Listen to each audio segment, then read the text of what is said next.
All right, it's 7 o'clock, and I'd like to call to order the January 22nd, 2013 regular City Council meeting of the City of Placerville. I'd like to welcome everyone tonight, and I'd like to invite Mr. Paul Zapatini from the Placerville Kiwanis Club to lead us in the Pledge of Allegiance. Please stand. I pledge allegiance to the flag of the United States of America and to the republic for which it stands, one nation under God, indivisible, with liberty and justice for all. Thank you. And good evening, Ms. Zito. May we please have the roll call? Councilmember Borelli. Here. Vice Mayor Hagan. Here. Mayor Manson. Here. Councilmember Patton. Here. Councilmember Wilkins. Here. Thank you. And with that, we move on to item 3, announcements and presentations to the public.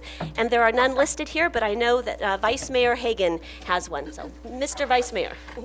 Yes, at this time I'd like to have Mr. Ewell come forward or stand up at least so that people know who you are. Steve, on behalf of the Moore,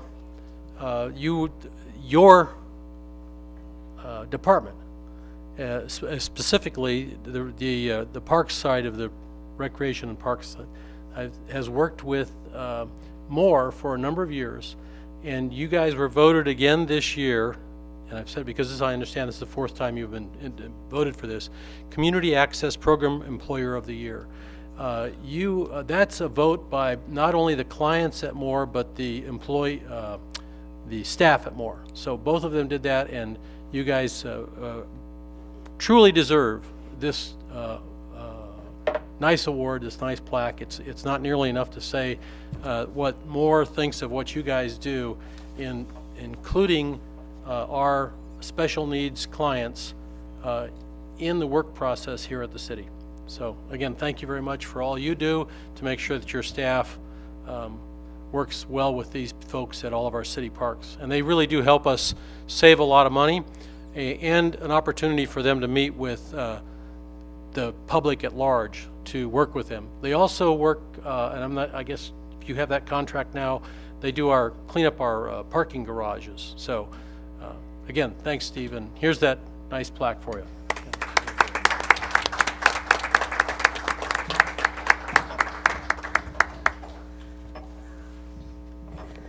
Thank you, Carl. Yeah. And thank you, Steve, for all the ways you support our whole community. Much appreciated. All right. With that, we move on to our closed session report. Mr. Driscoll. Thank you, Mayor. Tonight, the council did not take reportable action in closed session. Thank you. And with that, item 5, we move to the adoption of the agenda. Any changes or corrections? No, do I? Move for adoption. Second. It's been moved by Councilmember Patton and seconded by Councilmember Borelli. Any further discussion? All those in favor? Aye. Aye. Aye. Oh, I'm so sorry. We need to, no. That's good. Okay. The agenda has been adopted. With that, we move on to always one of my very favorite parts of the agenda, and that's the ceremonial matters. Madam Mayor, Yes. if I may, if I would ask the council's indulgence to trail this item. Sergeant Maciel has been called out on a call and should be with us shortly. Duty calls. If we can return to this item, he should be here shortly. Absolutely. Our city safety takes precedent. Do we need to do anything special on this item, Mr. Driscoll? No, you can just trail the matter. Okay. That's subject to the council's pleasure to recall it. Do we need to vote on that? No. Okay. Consider it trailed. All right. And with that, we move on to public comment. And this portion of the meeting is reserved for persons wishing to address the council on any matter not on the agenda that is within our jurisdiction.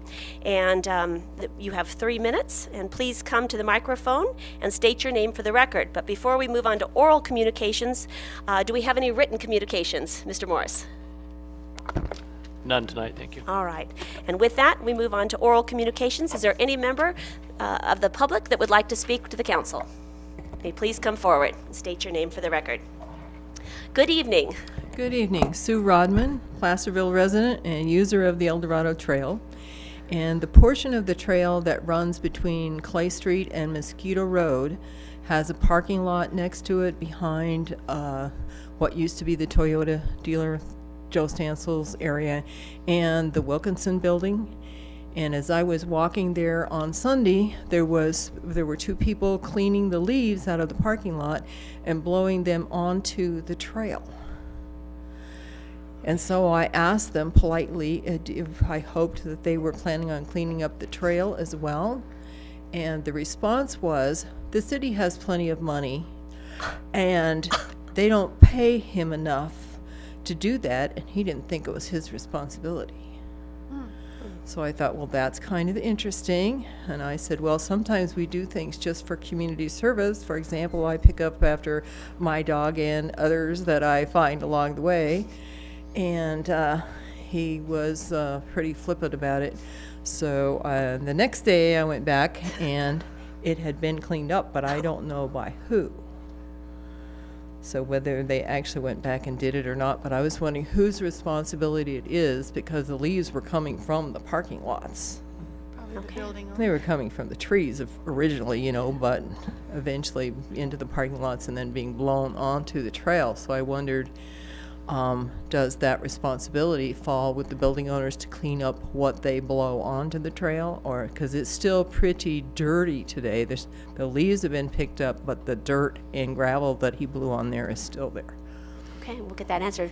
Thank you, Sue, for being a good community watchdog. Appreciate that. And citizen. Anyone else like to approach the council? Good evening. Good evening, Michael Drobish, Placerville. Does Placerville have a billboard ordinance that would protect us from what happened in the county down in Shingle Springs? So seriously, if we don't, we need to get something on the books. Is it true that we can work with Caltrans or DOT on the historic scenic highway corridor?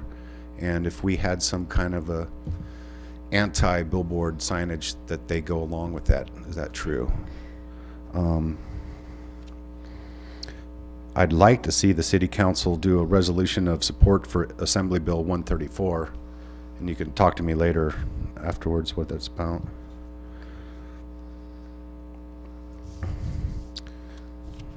I suppose you can't expand on any of the closed session items since no action was taken. No. What's happened with Old City Hall? And that's all. Thank you. All right. Thank you, Michael. Yes, thank you. Good evening. Sue Taylor, I had some questions on the Ray Lawyer Drive project, but it's on the consent calendar. So, and we don't know what you're pulling from the consent calendar or not. Is it proper to do it here, or do No, I? the public will have the opportunity to weigh in on issues on the consent calendar when that comes before us. And then at that time, if you feel it's important to talk about, you'll We could pull it at that point. All right. Right. Thanks. Thank you, Sue. Is there anyone else? Good evening. Barry Batchelor from Smith Flat. A little bit on the rail trail. Up in the Smith Flat area, we're starting to get some homeless camps.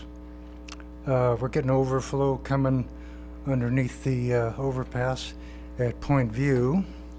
I've even witnessed people with their begging signs at the corner of Jakeway and Smith Flat at 7:30 in the morning. And this is a trend that I don't particularly like seeing. The Broadway corridor, if you go up in the morning, is very heavily traveled by pedestrians. A couple of days ago, I was driving up from town, and I'm coming around the corner from Mr. Machado's property, and on my side of the road comes a bicycle, and on the other side comes a car. So I'm really squeezed. And it's just a matter of time before either a bicycle or a pedestrian in that corridor is going to get wiped out. This new little church thing up there has created quite a little crowd.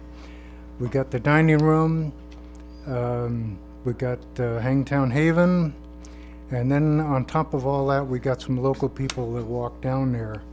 And this is an accident getting ready to happen, kids. I think we need to get something fixed, like sidewalk maybe, okay? Thank you, Mr. Batchelor. Is there anyone else? All right, with that, we will close public comment. And I see Sergeant Maciel has come in off of his duties, and so with that, we will return to the ceremonial portion of the agenda, and welcome, Sergeant. And Chief, would you like to make some introductions or introductory comments? I'd be glad to. Thank you, Mayor Mattson and council, for our public as well. I'm very proud to introduce and present Sergeant Dan Maciel. He's here for the ceremonial oath of office. Dan was hired at Placerville Police as a police officer September 23rd, 2002. He possesses his California Peace Officer Standards and Training, the Basic Certificate, Intermediate Certificate, and he earned the Advanced Certificate September 2011. He has served as our traffic officer. He's continued to conduct those duties as a collateral duty to his patrol duties, and he was just promoted to sergeant. We're very proud to have him on the supervisory staff for the police department. And at this point, I will turn it over to our city clerk. And again, congratulate Sergeant Dan Maciel, his family, friends, and thank you all for being here tonight.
Congratulations, Sergeant. Congratulations.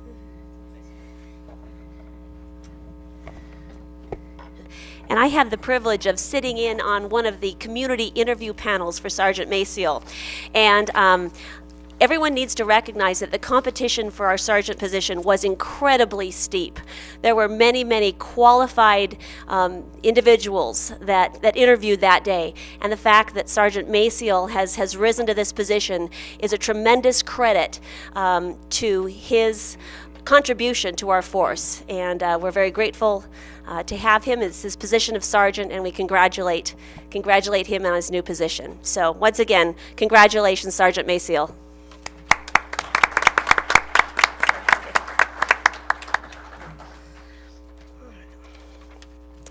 And thank you for his wonderful family for coming tonight. Appreciate you being here. All right, with that, we are on item 8, the consent calendar. All these matters listed under the consent calendar are considered routine and will be enacted by one motion by roll call vote unless any member of the council wishes to remove an item for discussion. And is there any member of the council that wishes to remove an item? I would like to remove item 8.1, the minutes of the last meeting. All right, item 8.1. Is there anything else? All right. At this point, is there any member of the public that wishes to comment on an item of the consent calendar? I invite you to come forward.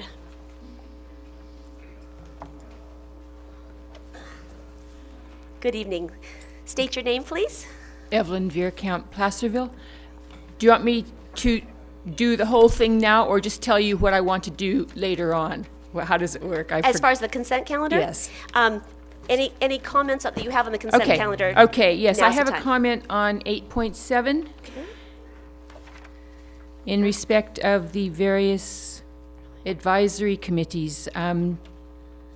2 points. One, I am very concerned that the Economic Development Advisory Committee lists people as resident, or lists at least an individual as resident who is in fact a major developer. And I think it's misleading to just show that individual as a resident. It speaks to, for me, an agenda in forming this committee, and I do not think that individual is truly representative of residents per se. I don't believe you actually have a resident per se on that committee.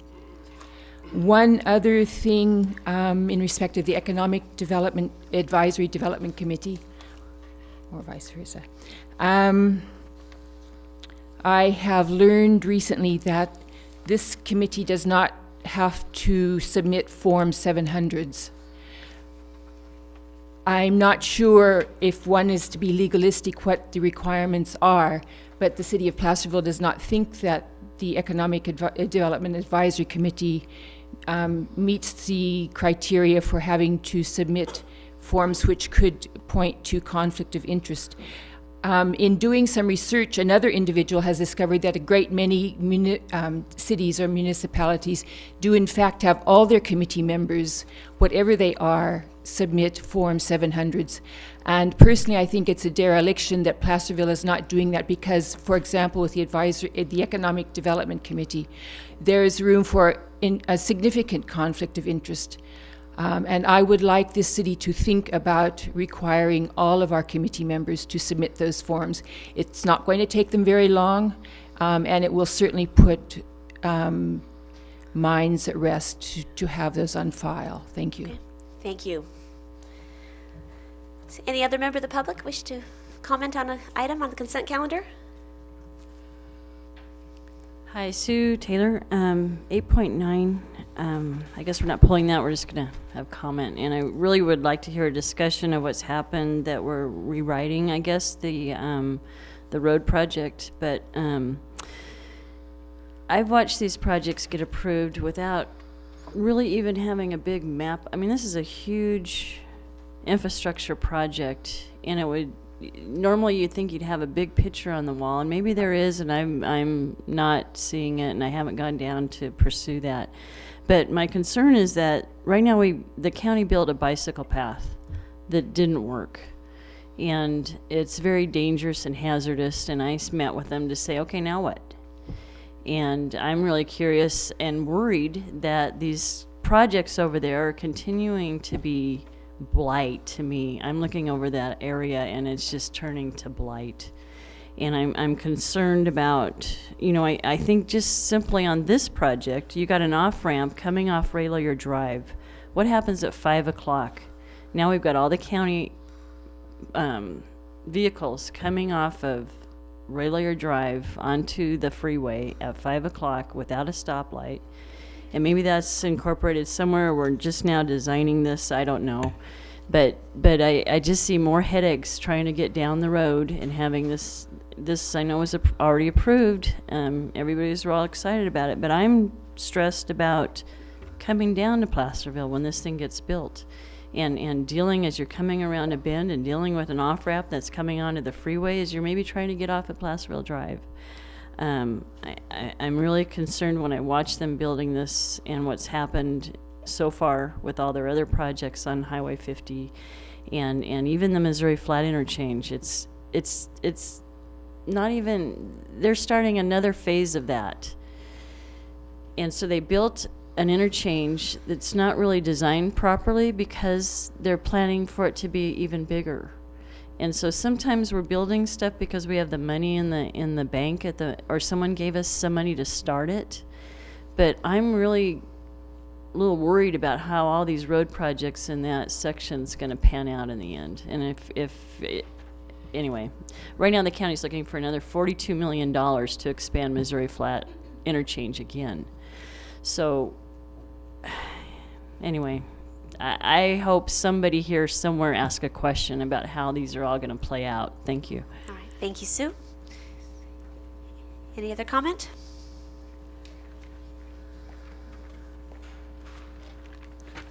Good evening. Good evening. With consent calendar being one item with multiple items under it and a 3-minute limit, sometimes, very few times, consent calendar has some large items. Just wondering if stated policy is you can't pull an item as a member of the public, but would you still be able to speak to 3 minutes if there was 2 large items in consent, would you allow somebody to speak 3 minutes to an item and then maybe to another, or just consider it? We're pretty flexible with comments if Yeah. it's within reason. It doesn't happen that often. But No, it doesn't. Okay.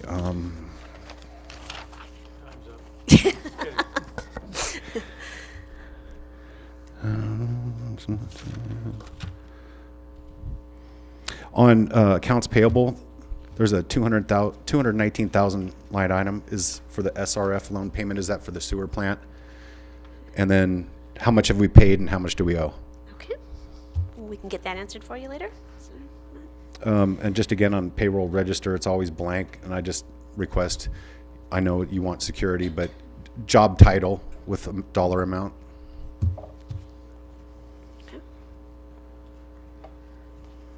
Under 8.4, I would like to see an in-depth analysis of the benefits to City of Placerville for continued voluntary membership in SACOG.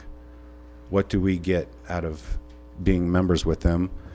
Grant access, but if we're hiring a grant writer, then what kind of benefits do we get? Because I know some of the bad parts of what we get. We get redistributed low income. So just let me know what's good about being part of SACOG. The Measure J report has a table and it lists a 1% administrative charge. What is that?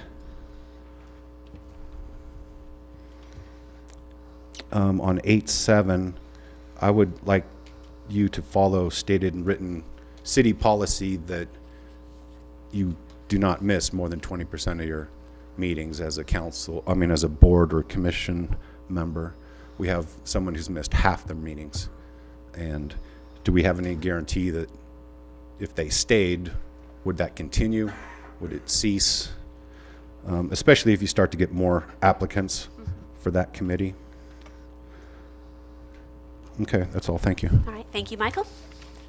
All right, with that, we'll close public comment on the consent calendar and bring it back to council. Is there any member of the council that wishes to pull an item at this point?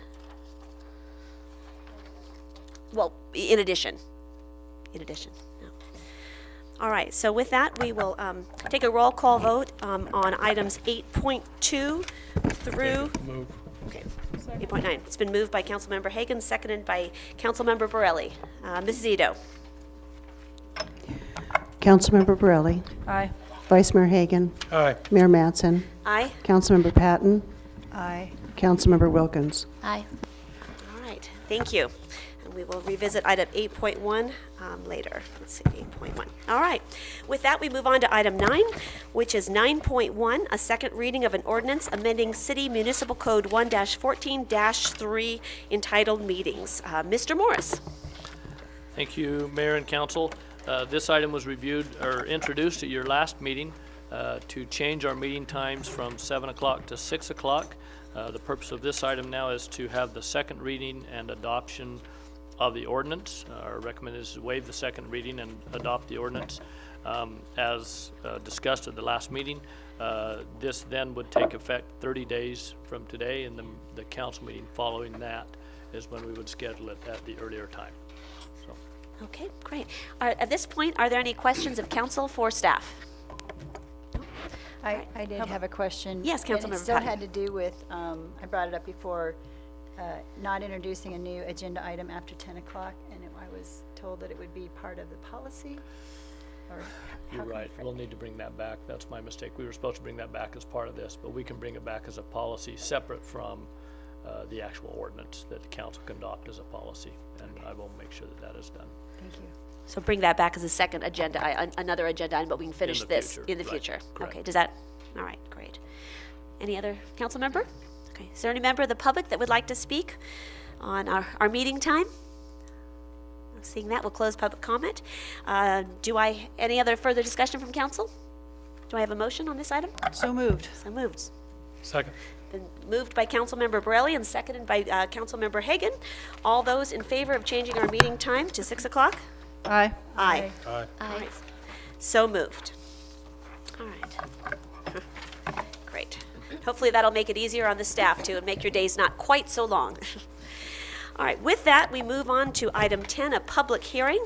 And at this point, I would like to open our public hearing on a resolution declaring that the acquisition of portions of certain real property by eminent domain located in the city of Placerville, of County of El Dorado, and more particularly described as APN 004-131-040 is necessary for the Blair's Lane Bridge Improvement Replacement Project. That's a mouthful.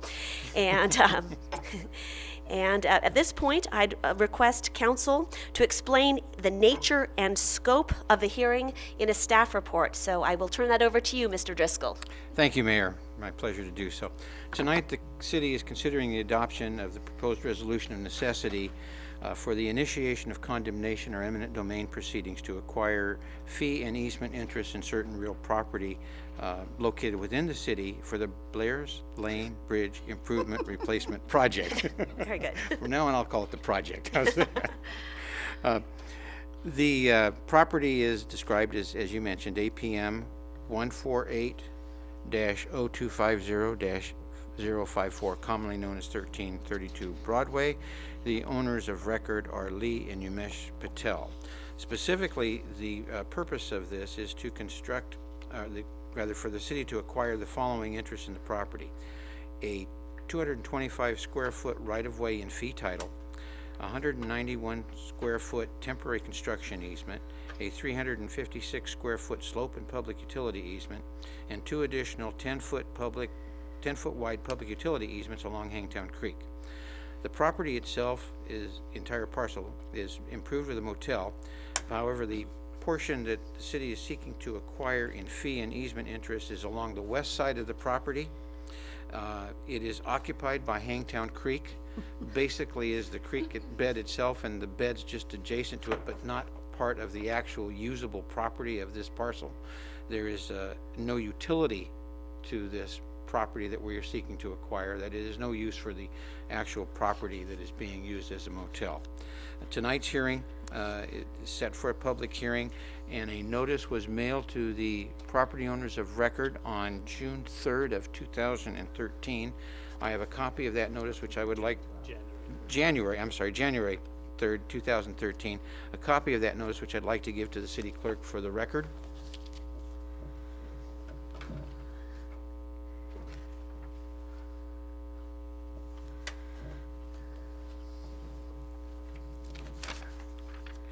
And then the issues at the hearing are the 4 issues which are the subjects of the findings in the proposed ordinance.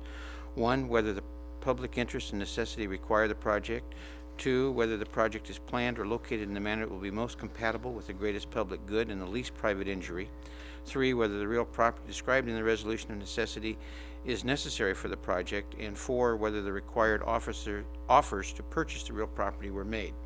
With respect to the first finding, the acquisitions are required for the benefit and will benefit the community by improving the efficiency and safety of public access to the areas south of the existing Blair's Lane Bridge.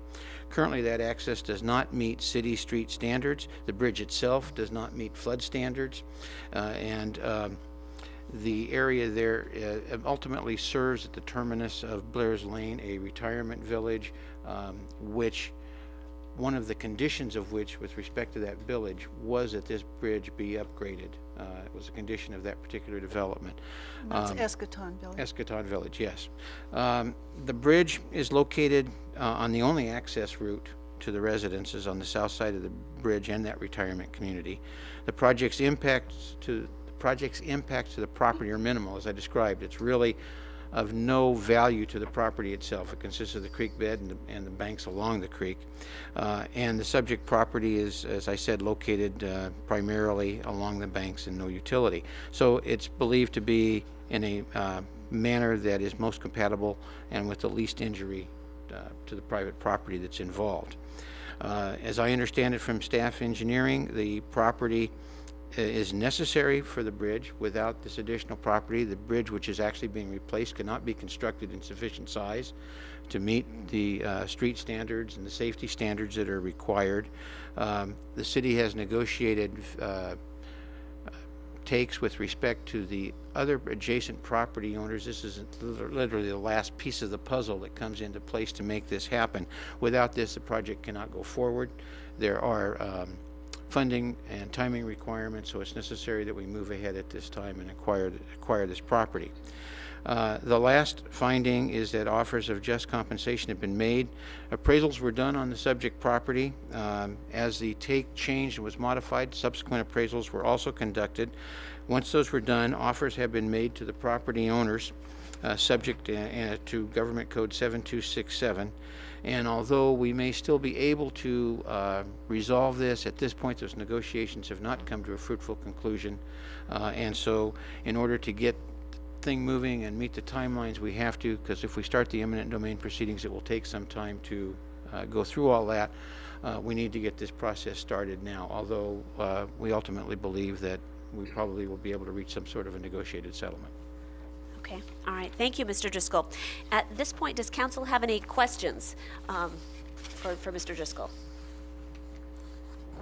All right. Susan, have there been any written objections, protests, or requests that have needed to be filed, received, read, or considered? No, there have not. All right, thank you. And at this point, I'd like to call up any persons with an interest in the property, either the property owners or their representative, who would like to be heard at this time. All right, so no interested parties are present. And at this point, I'd like to invite any of the public to speak on this item to come forward.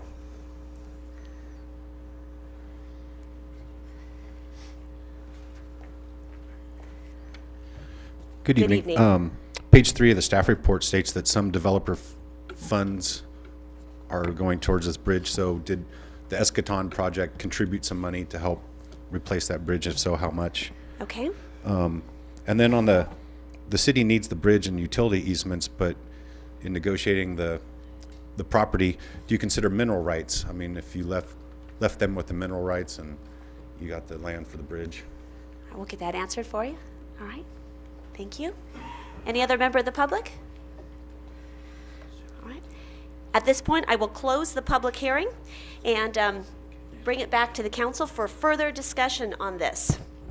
And yes, Mr. Driscoll, if you'd like to Respond to elaborate on Mr. the Drebish's question? request. Surely. Yes. The Eschaton Village, and at this point I'm not sure who the correct entity is, whether it's Lakemont Homes or who it is, but they have been paying a portion of the cost of this bridge replacement. The portion that they are paying is the portion that is not covered by the federal funds, the Highway Bridge Replacement Fund program. There's a city match which they have been paying. I think Dave may or may not know the amount that they've paid to date, but they are paying those costs. So there's no cost to the city with respect to this. With respect to the deed, normally the deeds are all-inclusive, if you will, without a reservation of mineral rights in favor of the grantor. So what city will be receiving will be to those areas where we have fee title, entire fee title to the property. Those areas, of course, where we just have construction easement, the fee title remains in the property owner's name. Okay. And I might just indicate the property owner has not, well, in the last contact we had with the property owner, has indicated that he is pretty much in agreement with this, but is, because of some other legal proceedings, has not been able to complete the transaction. Thank you for that clarification, Mr. Driscoll. All right. John, one other thing you might mention is that total area that's acquired will be covered by the bridge. Yeah. So access for mineral rights would be very difficult, if not illegal, to get. He can pan in front of the bridge or he can pan after it. Or reach his hand down there. Thank you for clarification. Any other member of the council have any comments? No? Do I have a motion on this item? I'll adopt, let's see, what are they recommending that we adopt the resolution down there? Is that the one we want to, okay. Adopt the proposed resolution declaring that the acquisition of certain real property by eminent domain, more particularly described in the Exhibit B to the resolution, is necessary for the Blair's Lane Improvement Replacement Project. And I would move that we do that adoption. I'll second. It's been moved by Councilmember Borelli and seconded by Councilmember Patton. And do we need a roll call vote, Ms. Zito? Yes. Oh, 4/5, okay. All right. May we have the roll call, please? Councilmember Borelli, Aye. Vice Mayor Hagan, Aye. Mayor Mattson, Aye. Councilmember Patton, Aye. Councilmember Wilkins. Aye. All right, motion passes. All right, thank you. And with that, we move on to discussion action items, a very special action item, I might add. Item 11.1, adopt a resolution authorizing the Director of Community Service to enter into a gift agreement with the Placerville Kiwanis Club to provide playground equipment at George F. Duffy Park, and furthermore, to authorize the expenditure of park development funds in amount not to exceed $10,000 for the installation of said equipment, which, I might reiterate, is a gift. Amazing. With that, Mr. Yule. Thank you, Madam Mayor, members of I the need to, council. Pardon excuse me, Vice Mayor Hagan. I have to recuse myself as a member of the Kiwanis Club. That's right. We'll give Vice Mayor Hagan a minute to leave the room. Thank you. All right, with that, Mr. Yule, this is a fun item. Thank you, Madam Mayor, members of council. On June 1, 2010, City Council established a site improvement plan for the development of George F. Duffy Park, located at the intersection of Arizona Street and Pleasant Street here in Placerville. Given the amount of available funds for the project, site improvements were broken into two phases, those that could be completed within the construction season and those that would have to wait or be postponed until additional funding could be committed to the project. Phase 1 improvements were completed in the fall of 2012. Until now, no additional funding has been available for Phase 2 site improvements. Recognizing a crucial need for playground within the park, the Placerville Kiwanis Club has offered to provide the city with playground equipment at no cost to the city. With City Council's approval, the gift will be made on the condition that the city will take full responsibility for all costs and liability associated with the proper installation and ongoing maintenance and repair of the equipment. They also asked that a sign be installed acknowledging the contribution made by the club. City staff has performed an extensive product review and is confident the gifted equipment purchased from Playland Playground Equipment Company, when properly installed, will meet or exceed all existing safety access standards. In addition, the proposed layout will ensure many years of active play value for all ages. Known as Professor Playground, Wally Selak is in the audience tonight to answer any specific questions you may have regarding the product or its installation. The City of Placerville Recreation Parks Commission has discussed the proposed agreement and unanimously encouraged the City Council to agree to the terms and condition of the proposed agreement. Dave, maybe you can help me out here. I did put together a few slides to kind of orient council on what we're talking about here. This is the Duffy Park as it is today, and you can see from the first slide here, that's the entrance to the park, and that's from Pleasant Street. And the bark area in the back with the sidewalk around it is where the proposed equipment will go. You can see a little bit better maybe in the next slide, Dave. This is looking down from Arizona Street, where that picnic table is. That's the barrier the fall material's already in for the new play equipment.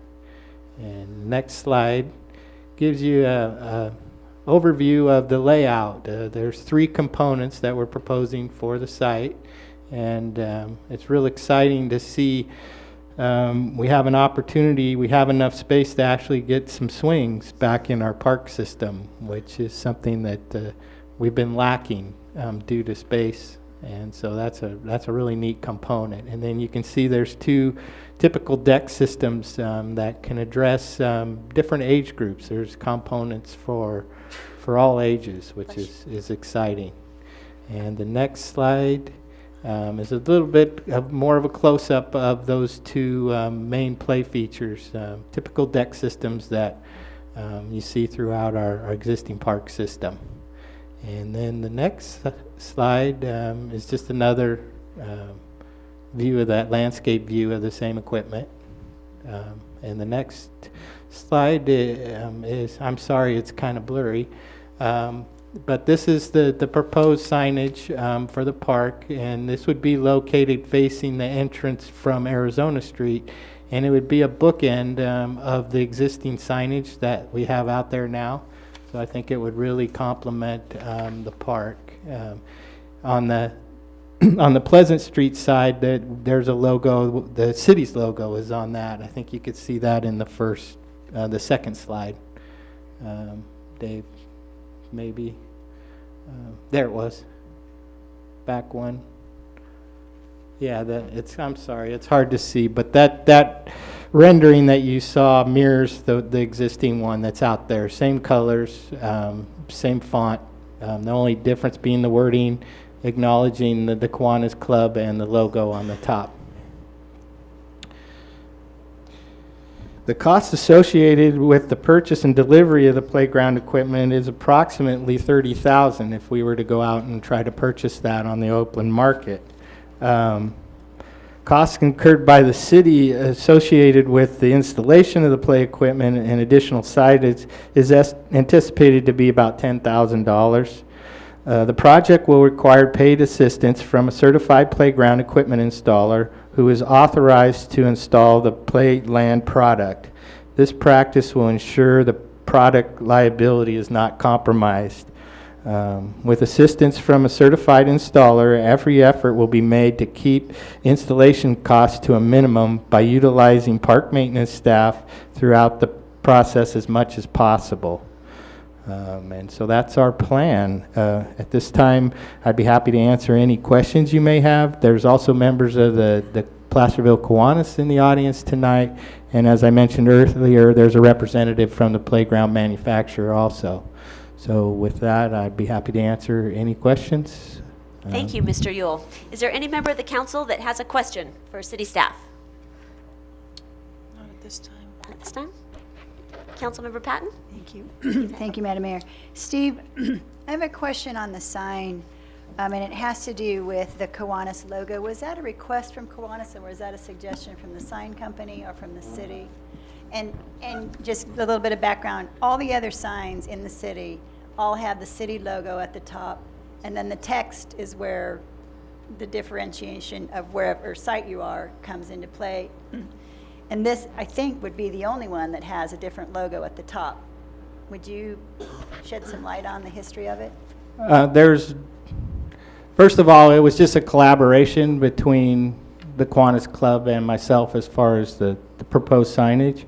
There's no consistent signage throughout our park system right now, and typically the signage is dual. You'll have a logo from the participating service organizations and the city. Like in City Park, they're both up there. One's on one side of the sign and the city's logo's on the other. In some instances, there's just the service club, like at Lumsden, for example. And sometimes there's no signage at all, like the new one at Lions Park. I guess from my perspective, this sign is used throughout the city to identify, to kind of call attention to the fact that this is the city of Placerville. And I personally would like to see the very top still be the city of Placerville logo.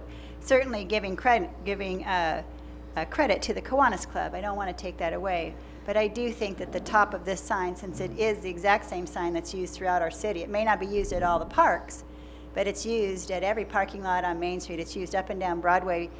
And they all of those have the city of Placerville seal at the top. Thank you. Any other questions for staff? All right. At this time, I'd like to invite a member of Kiwanis Club to come up and make a presentation.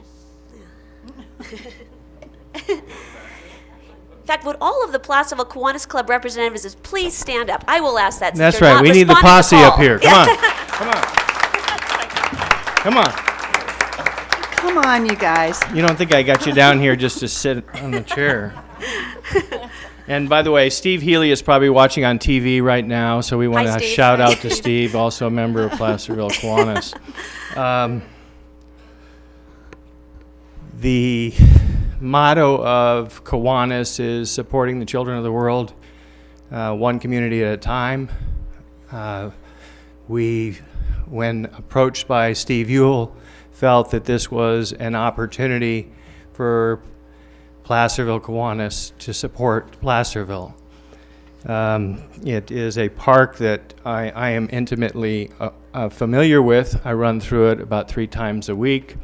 It's an area that needs playground equipment for the children of the apartment areas up on Clay Street and otherwise.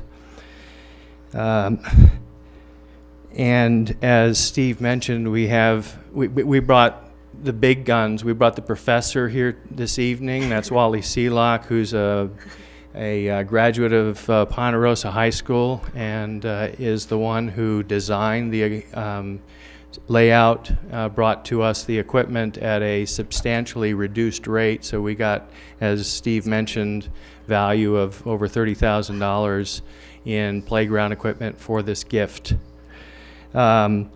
With me this evening is the current president of Kiwanis, Lori Warden, and it was her idea to do something for our community, and this was an opportunity we couldn't pass up.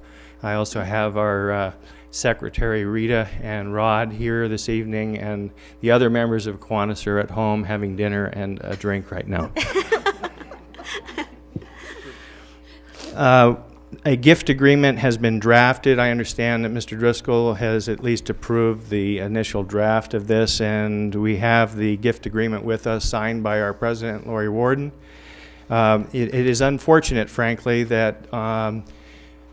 Kiwanis is not on the dais at the moment, Carl Hagan, and if he's listening on closed circuit in the back room, we wanted to acknowledge his participation, although not in this particular vote. So I would ask that this gift be handed to our city clerk to be signed later by the appropriate person on behalf of the city of Placerville, obviously assuming that this council approves the gift. That's really all I have to say right now. If you have any questions of Professor Playground, he is sitting in the background, and he would be happy to talk to you about the structure. To Ms. Patton's question, we did not request that the Kiwanis insignia be up there, but we would be pleased if the city decides to. The other, as Mr. Ewell noted, the other sign, the prominent sign in the park, shows City of Placerville, and the sign itself, as presented in the presentation here, mentions that this is the City of Placerville and would be on that sign regardless. Any questions? Well, I'd like a clarification. If I've heard the story correctly, I believe Mr. Ewell made a presentation to the Kiwanis Club, talking about Duffy Park and the needs, and maybe was hoping for, a little contribution to this park. And as the meeting wore on, I believe you stood up and said, well, why don't we just do the whole darn thing and fund it? Is that correct? That's close enough for the public record. And did Mr. Ewell faint at that point? I'd like that on the public record. He actually turned crimson and almost fell down, as I recall. Is that true, Steve? That's accurate. That doesn't happen every day, and we would just, from the bottom of our hearts, commend you for your incredible generosity. And I absolutely love the fact that, with Kiwanis' mission of serving the children of the world, that, you are serving the children right here in Placerville. And just so incredibly grateful. Our service clubs are one of the biggest blessings in this community, and thank you so much for your generosity. So, thank you. You're very welcome. Any council member have any questions? I don't have a question, but I just have a comment. I wanted to say the same thing, and I've said it before at some of our other meetings. I don't know where this town would be if it wasn't for our service clubs. And you guys, once again, are to be commended for coming through and helping us out. And I appreciate it so much. And thank you, thank you, thank you. You're very welcome. And I'll echo that. The service clubs of this town are so generous, and every one of them are people that I have worked with and had the honor of working beside. And I treasure you and treasure your value to this community, and I want to thank you from the bottom of my heart. All right.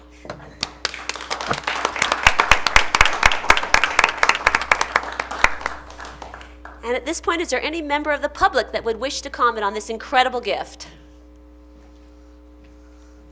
Good evening. Please state your name. Good evening. I'm Mary Meter, and on behalf of George Duffy's family, I'd like to thank you very much from all of us. Oh, thank Mary, you, Mary. you want to tell us who you are in conjunction with this? Yes. I'm George Duffy's daughter. Thank you. Aw, how special. Thank you. Thank you, Mary.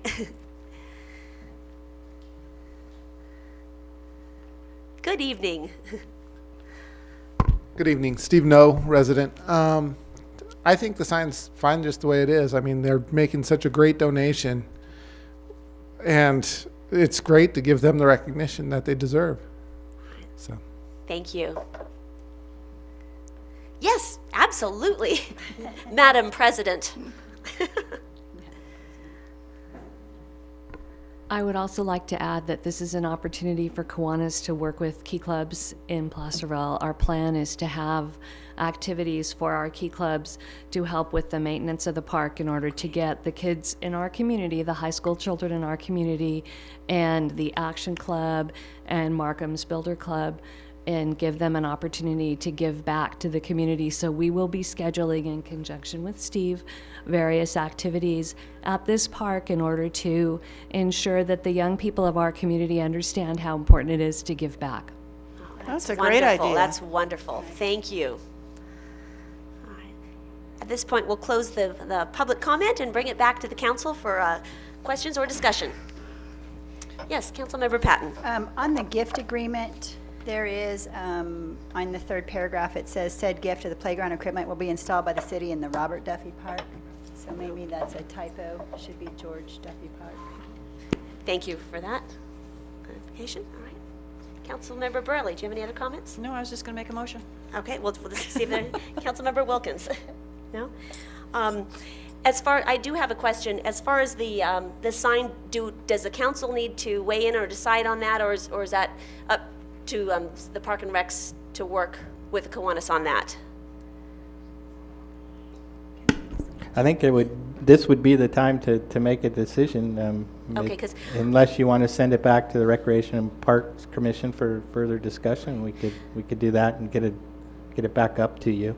Because I'd like to offer a compromise, and this is in no way a slight on the Placerville Kiwanis Club, but I do agree with Council Member Patton that this particular sign and the configuration of it is consistent, like I said, on Broadway and Main Street. It's kind of it's a branding, if you will, and it does have the city seal on the top, and perhaps, two Kiwanis logos could go on either side of the welcome, in addition to the Placerville Kiwanis Club below.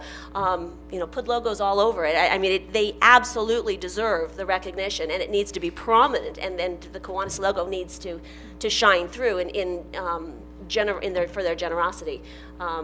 But keeping the outer sign consistent with the branding that we've done, I agree with that. So, Councilmember Patton, did you have an additional comment on that? Well, my only comment was, yeah, I think seals inside the text of the sign would be fine, but also there might be an opportunity to develop a park sign that identifies, we have Lions Park and we have Lumsden Park, that then the interior of the parks that identify the particular service club affiliated, whether it's Rotary or whoever, it's a different look than the actual city sign itself. And perhaps there's room there, but I love the sign. I don't have anything against it. I just believe that we have been trying to brand the city by making them all similar. So that was my comment. Yeah. What if there was a mirror image of the seal at the bottom and the Kiwanis logo was on the bottom? And I agree with additional service clubs in the future would be on that, so there'd be a consistent of what service club was supporting that effort. Because it is a joint venture with the city of Placerville and the service club. So are there any additional comments on that? I have a comment. Yes. I like the sign. I think since we have two and the other one already has our logo, I think that it would be nice to keep it the way it is as the second sign in the park. The main sign being with the city logo, the way they showed, and then having this one stay the way it is. With their logo in the middle at the top. So are there two signs proposed for the park? There's already one on there, Wendy. There's an existing sign that looks very similar to that, and I apologize that the slide doesn't show up so well, but. Oh, I thought this one was replacing that. No, that one's already, this would be a bookend to the existing sign that has the city logo on the top. Okay. Could you go But back it would be one more? facing Arizona Street as opposed to Pleasant So Street. this is the back side of the sign. There, yeah, see that? See, there's. That's Yeah. the front, and then that's the back. Okay. Yeah, Well, that. that's the front of the sign right there. That's- There's no back to it. Okay. Oh, it's on the other side. There's No, no that's- signage that, there would be, this is the only sign that's in the park right now, and the wording faces Pleasant Street, and there's nothing on the back. The second is- sign that's being proposed would be facing Arizona Street, and it would be only one-sided, similar to this one. Steve, on that sign, I can't tell, is that circle a part of the sign? Yeah, I And- apologize, it's And hard what to does that see. say? Does that say City of? Yeah, that's our logo. Oh, So it's okay. just, if you look at the rendering of the one in your packet tonight, Well, that gives you a pretty good That one indication. shows it being Kiwanis. Well, it shows Right, it, but if you but read the- the text, it says, in the text, it Oh, in says a the text, digital print okay. vinyl City of Placerville logo. So it's a little okay. bit misleading, because in the text of the sign that's proposed, it says the City of Placerville logo, Oh. but in the rendering itself Gotcha. shows the seal of Yeah. Kiwanis. So it Okay, just that's- swapped out the logos for, as far as that portion of the sign goes. Well, I just kind of agree that, we've got this sign, and that's kind of the welcome sign going into the park, and if that says City of Placerville and it is our logo, I don't really see any other reason to, do it again. I think it's fine the way they've proposed it. But I don't care. I mean, if you want to put the city logo on this too, if there's another way, I'm all for it, but I do think that we are represented on that sign. Mr. Morris. Dave, could you go to the previous slide? I think, no, the next one, that one. Steve, can you show us on this picture approximately where that other, is it coming off the other sidewalk? Kind of? Okay, right in about in that area? Okay, so does everyone understand that? There would be additional signs It, in this location right here. on the other side of the sidewalk, yeah, there. I'm sorry, I don't have a laser with me, but yeah. Just like that one, only it would be in this location and have the Kiwanis logo on top rather than the city's logo on it, is what's proposed. Right, that's correct. See, and I think that kind of makes a nice, like you were saying, it bookends, and it's the two organizations that were responsible, and they're both represented by that same type of sign. I agree with Patty. Pardon me? I'm sorry, I agree with Patty. I like having two, having one sign with the Placerville logo, the other one with the Kiwanis, so that both sides are represented with the bookend. Do I have a motion then? Is there a motion? I will make a motion that we authorize the Director of Community Services to enter into a gift agreement with the Placerville Kiwanis Club to provide playground equipment at George F. Duffy Park, and furthermore, authorize the expenditure of park development funds in an amount not to exceed $10,000 for the installation of said equipment and signage. Second. Okay, it's been moved by Councilmember Borelli and seconded by Councilmember Wilkins. And do we need a roll call vote on this item? It's money. Yes. All right. Roll call, please. Councilmember Borelli? Aye. Councilmember Patton? No. Mayor Matson? Aye. Councilmember Wilkins? Aye. Thank you very much, Placerville Kiwanis Club. We greatly appreciate your generous gift.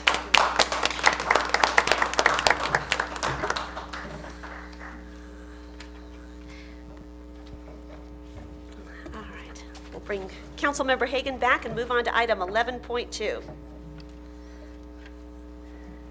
Thank you very much for coming tonight. And thank you, Wally, for your generous design and part in this.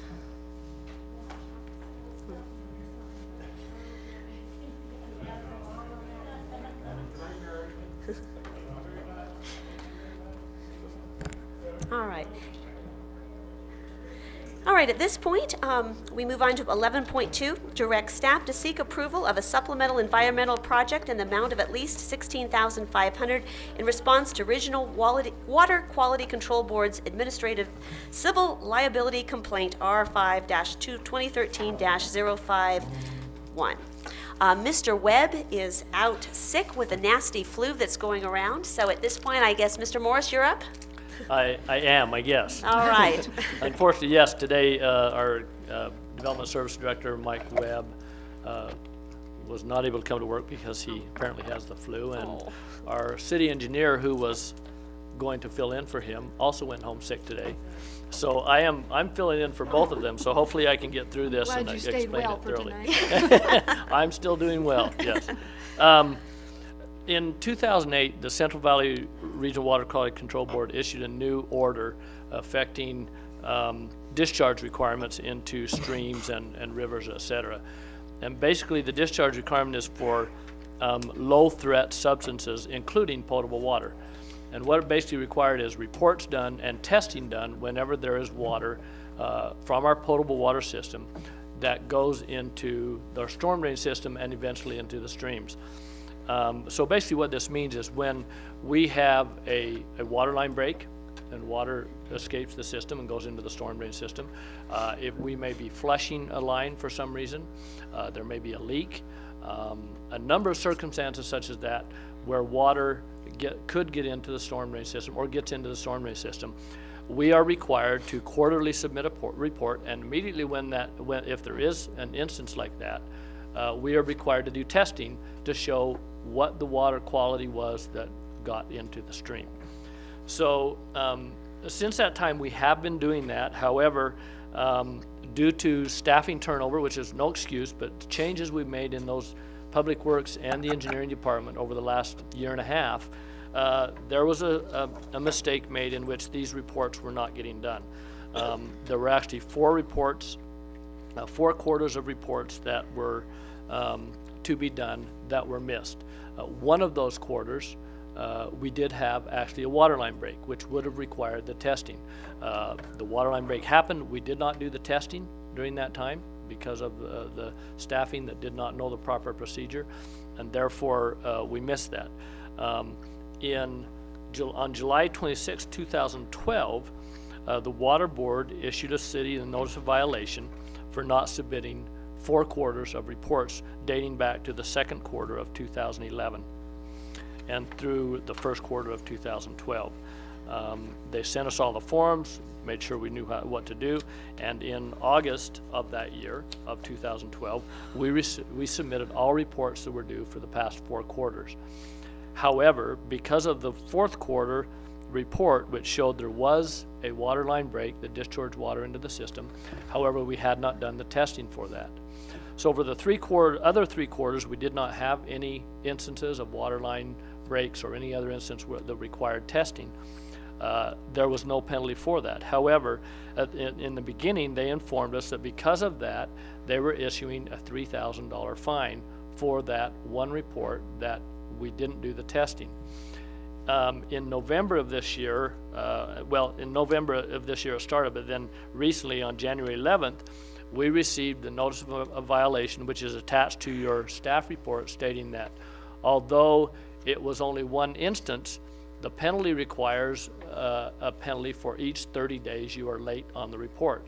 And because the report was 6 months late, or 6 30-day periods, they changed the fine from $3,000 to $18,000. Now, we have some concerns with that, and by the fact that the report was due in February, they didn't notify us until July that we were delinquent in submitting the reports. And in fact, the previous reports were even more delinquent than that, and yet we didn't get the notice until July 26th of 2012. And so we do have some concerns with that. My initial discussions with the Water Board, they felt that they were still lenient, that they could have actually assessed more penalties than they did. But we feel that there may be some opportunity. Now, in the report that you have tonight, we've recommended approval to seek a supplemental environmental project in which we could use the money on a project within the city. And according to our reading of the law, and we believe we're confident we're correct in this, we would be allowed to use up to $16,500 of the $18,000 penalty for an environmental project. Now, this could include something related to Hangtown Creek or some of the other creeks, possibly a project that we've been planning but haven't had funding for, et cetera, that we could put that money towards. It does require us to go to the board, and they have to approve the project that we want to put it into. However, if you read the last page of the report, actually the last attachment to the report, next to the last, the waiver form, there are three options there. The first option is simply to say, we understand and we're going to pay the amount of $18,000. The second option actually allows us to waive the 90-day hearing requirement. There is a requirement that they hold a hearing within 90 days, but then allow us to enter into settlement discussions with the board regarding the amount and et cetera, and that would also give us the opportunity to talk about using an environmental project to use the funding for. The third option is simply to waive the 90-day period in which we would request a hearing before the board. They would hold a hearing on whether or not we violated the law and whether or not we should be penalized at all. In conjunction with us seeking the environmental project, it is our recommendation that we consider option 2, which would allow us to still enter into settlement agreement with them and see if this amount can be reduced somewhat. Now, we're not sure at this point, based on our discussions, whether or not they will be willing to do that, but we think it's worth us at least meeting with them to attempt to see if that amount can be reduced.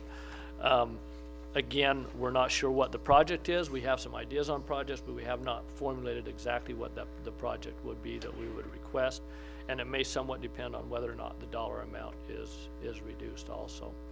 I want to assure the council that we have taken corrective action, that the reports are being submitted, the testing is being done. We've readjusted some of our staffing, our field crews, that are doing responsible for some of our other water sampling and testing to make sure that they are available in the case of a water line break, et cetera, because this means that person or people, is what we've done here, need to be available basically 24 hours a day, 7 days a week, which is difficult for us to do with the small staff that we have. But we have made the adjustments to our staffing in the Public Works Department, and then the oversight by our engineering department to make sure that the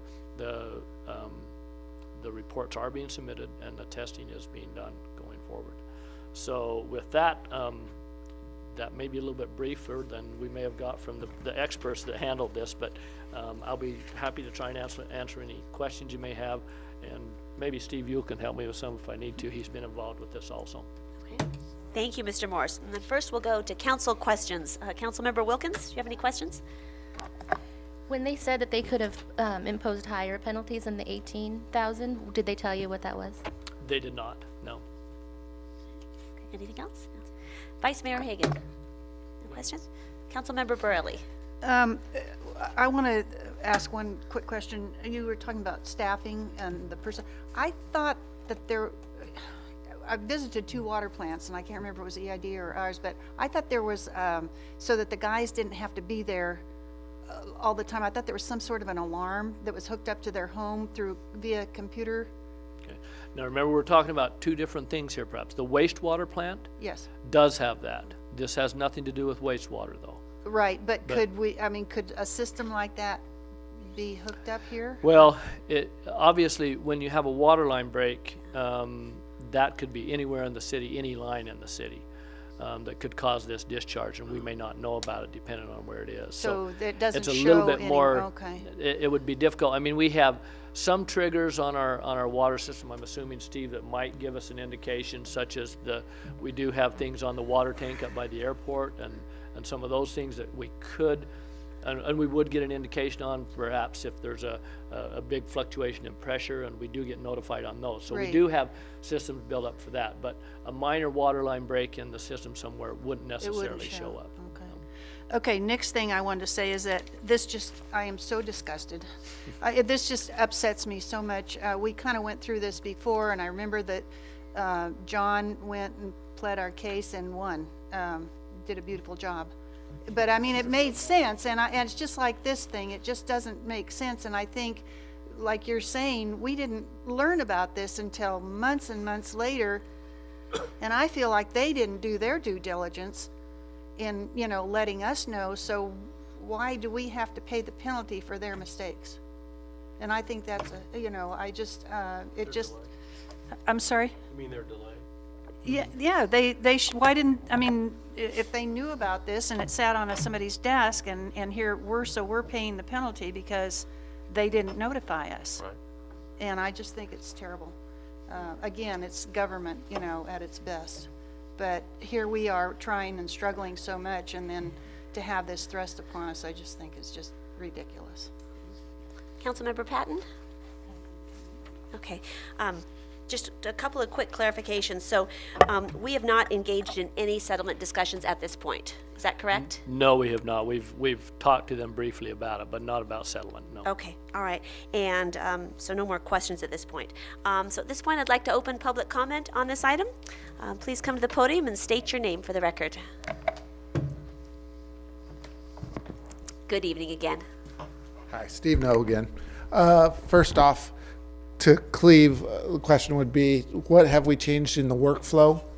As far as, there's ways to automate the system that sends Mike, hey Mike, you must put in this report every month. Something in that type of workflow, and that would be something that could be automated for him to get that out. Most of the time it'd probably be a zero report, But the other thing is go back to the Water Resource Board. We're discharging drinking water, people. Come on, really? And we have to test. It's nice that we're testing the water, but our citizens are drinking that water. We already know what should be in the pipe already. So go back to them and say, get real, people. This is not good government because you're asking for a report on drinking water. Essentially. So that, maybe they want to know the quantity that was released, but the quality that was released. Come on. So that's the two actions that I would ask for. Thank you, Steve. Good evening, Sue. Good evening. Sue Rodman, Measure H Committee, resident of Placerville. And a veteran of the wars with the Central Valley Water Quality Board. They consider themselves the regulators. And so I would like to congratulate us for making sure that those reports are in on time. It speaks to getting our house in order. And I agree with Steve that if our leaks are purely water delivery systems for drinking water, it seems a little ridiculous that they want to know every leak that ever happens. However, having done battle with this with the Central Valley before, you may not win on that one, and it's usually easier to go beg for forgiveness and tell them you've got a wonderful project that will actually improve water quality and make these leaks less likely to happen in the future. As scientific people, that's more what they're interested in. They're usually not really interested particularly in the dollars, but they are very interested in that we maintain our water quality. And when you do have a break in the line, you do have the potential for introducing dirt and other stuff into your water lines. And so that's part of their concern. The fine for them not getting back to us, that tends to be one of their ways of raising money. But if we can take them a project that says we can spend this amount and actually do some good for our water system and keeping it in good shape, I think that's by far the better way to go. You go beg for forgiveness and tell them what a wonderful thing you can do with that money instead of just giving it to them to waste, and a lot of times you can get away with it. Thank you, Sue. Any additional comments? And with that, we'll close public comment and bring it back to the council for further discussion and action. Yes, Mr. Morris. Would you like me to answer? Oh, I'm sorry. Yes, let me please answer do. Steve's Yes. one comment. On On the workflow. reporting requirement, we have 2 employees now that both have this on their automated calendar, that it comes up on their computer, so if for some reason one is not there, the other one should be, and they will follow up and make sure that the report is submitted, so. Okay, thank you for that clarification. And I'd like to add one thing on that. Looking at the timeline, I think it's important to note that this did not occur on our current director's watch. Correct. And I think that's really important. You know, it was not Mr. Webb's fault. And I agree with Sue that we need to be very diligent going forward about keeping our house in order. We've been late on our audits, and we've been late on these. And so going forward, that's really good that we have processes and procedures in place so that doesn't happen again. So thank you for that. All right, any further discussion? Do I have a motion? Do we have, Yes. do we have to have a project in order, What? so that we No. can make this motion? What we will, excuse me, what we will do is go back to them with a couple of projects, see what they will do, and then we will bring that back to the council for approval, the project. So I'd recommend that, my motion is that we direct staff to seek approval of a supplemental environmental project in the amount of at least $16,500 to satisfy them. See if it'll satisfy them. Second.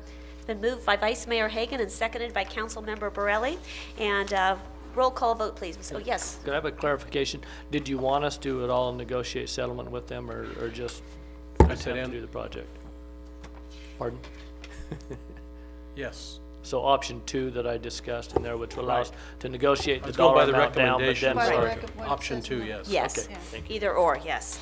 Absolutely. Or both. Thank you. All right, thanks for the clarification. Roll call vote, please. Councilmember Borelli? Aye. Vice Mayor Hagan? Aye. Mayor Mattson? Aye. Councilmember Patton? Aye. Councilmember Wilkins? Aye. All right, motion carries. Thank you. And that, we move on to item 11.3, adopt a resolution authorizing the city manager to enter into an agreement with Aaron Cotter of SCC Consulting for community development block grant writing services. Mr. Morris. Thank you, Mayor and Council. This item, each year we, about this time, we talk about CDBG, Community Development Block Grants, which is a federal program that has several categories that we can apply for funding in. Last year, as you recall, we recruited the service of SCC Consulting, specifically Aaron Cotter, to look at a grant project that we had applied for previously, which was a water line replacement project in the Cottage Conrad area of the city, south of Highway 50. Just to let you know, in that area, there are certain water lines going through there that are actually only 1-inch water lines supplying some of those homes and neighborhoods. And therefore, it is a great need to replace those water lines. So we looked at that last year, and unfortunately, because of a change that we were required to use the new 2010 census data last year, we did not end up qualifying. We were a 1/10 of a percentage point off, as I recall. So this year, we would like to go back and look at that project again. However, this time, what we are allowed to do, we would do a survey of the area, which is smaller than what the census tract data is, which we believe strongly would qualify us for the income requirements for this CDBG block grant. In addition, we have been considering and looking at a couple of other planning grants, and I've given you an example of some of those within my staff report that we would like to consider going after this year. And assuming that you approve this agenda item, this contract we're recommending tonight, we would bring back to you as part of the grant application what projects, planning projects we would like to go after. We are allowed to go after 2 what are called planning and technical assistance grants for a maximum of $100,000 total. So they could be each $50,000 or an 80-20 or a 70-30 split, whatever it ends up being. The community development block grant application is fairly complicated. We do not really have the staff that we can devote to that and take the time to really understand it and put it together. It's not uncommon for many cities to hire grant writers to handle this type of grant. We do have employees that from time to time that do write grants for us. For example, the Safe Routes to School grant that we've done and others that we do on our own. Our Chief Nielsen does our COPS grants that we've done in the past. So there are some that we can handle. This one, I believe, is a little bit more technical and requires more data. In addition, the income survey that would need to be required on this one is probably more that we can handle with our existing staff. We recently have been talking to a company called California Consulting, and I believe Councilmember Borelli heard a presentation by them at the EDAC meeting for the county. With And- Mike Webb. Correct, and Mike Webb was there also. So we've been looking at them and considering a program that they have. They actually have a program currently in place that many cities participate in, and I've given you a list of grants that they've been successful in, and the types of grants that they do. And it goes all the way from government to private grants that they will be active in pursuing on behalf of a city. And basically what they do is when the grants come available, they send you notice of them. And then you let them know, I have a project that fits for these 3 grants, and we would like you to write a grant for us for those. The cost of this service is not cheap. It's about $4,000 a month. So as you can imagine, $48,000 a year. It's an ongoing service that they provide. And again, they let you know about all the grants, and then whatever ones you want to go after, they write the grant for you. At this time, we weren't prepared to move forward with that program, so we requested that they also provide us a proposal to do just this one-time grant, the CDBG grant that is currently out. And they have done that. That's on page 2 of your report, and you can see the total estimated cost that they've provided is $7,000. They have emphasized that the $1,500 for the income survey is only an estimate at this point, and they haven't provided a final number on that. In addition, we went back to SCC Consulting and Aaron Cotter to request a proposal from him again this year to see if he might be willing to do that, and he is. He's approached us, is very excited about doing it. He has a lot of experience in this, as he did do the grant for us 2 years ago, and we actually contracted last year and then dropped the contract due to the ineligibility of the project. But he has a lot of background on the current project, and he has experience with writing grants for the planning and technical assistant grants also. So his proposal is for $5,000, and you can see that includes the water line replacement grant, writing that for $1,500, the income survey, and this is a cost that he would do it for, is $1,500. And then up to 2 planning and technical assistance grants at a cost of $1,000 each, for a total of $5,000 for him to do that. So there is a slight cost savings on this. In addition, we felt that Aaron's experience that he has with us in the past, especially on the waterline project, we felt that we wanted to, it was our recommendation that we continue with SCC Consulting for this project. However, we wanted to let council know that if they go that route, we do still want to continue discussions with California Consulting.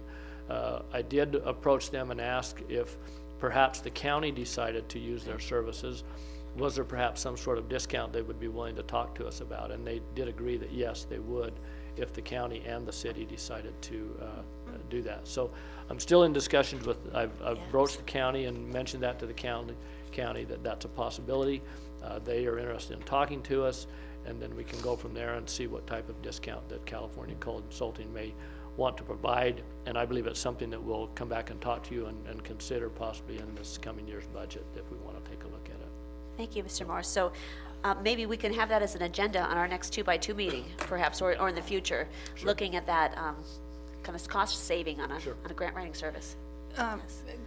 Mr. Morris, at that meeting, at that EDAC meeting, there were a lot of people that represented a lot of different organizations who I think were interested too, not just the county, and these are all El Dorado County, you know, like I'm just going to the Ag Commission or that community, or there were the chambers were all represented, and at the presentation, like I say, there were a lot of questions asked of him, and I think there's a lot more interest, so it might be more than just the city and the county.